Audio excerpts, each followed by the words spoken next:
Pag hindi ka talinuhan, pwede pa rin ba sa Philippine National Police Academy? Hindi naman lahat ng nakapasok sa Police Academy ay cum laude, with honors, at matatalino.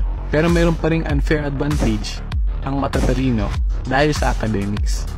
As long as you pass the screening process such as Philippine National Police Academy, Cadet Admission Test, Psychological and Neurological Exam, Medical and Physical Exam, and Physical Fitness Test, meron ka ng tsansa na makagraduate.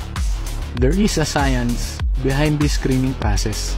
This will filter out all the applicants para masabi na sapat ang quality ng aplikante para maging PNPA cadet.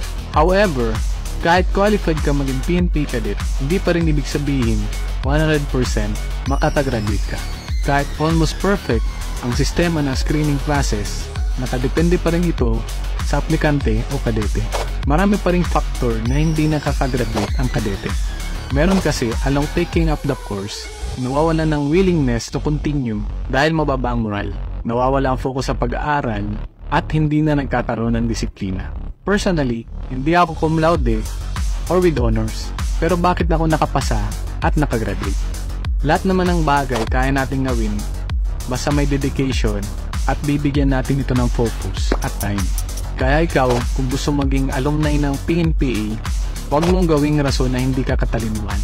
Lahat naman ng bagay na pag-aaralan, yung mga cum laude at with honors, hindi naman nila basta-basta nakuha yun na hindi sila mag-aaral at hindi sila willing makapasa.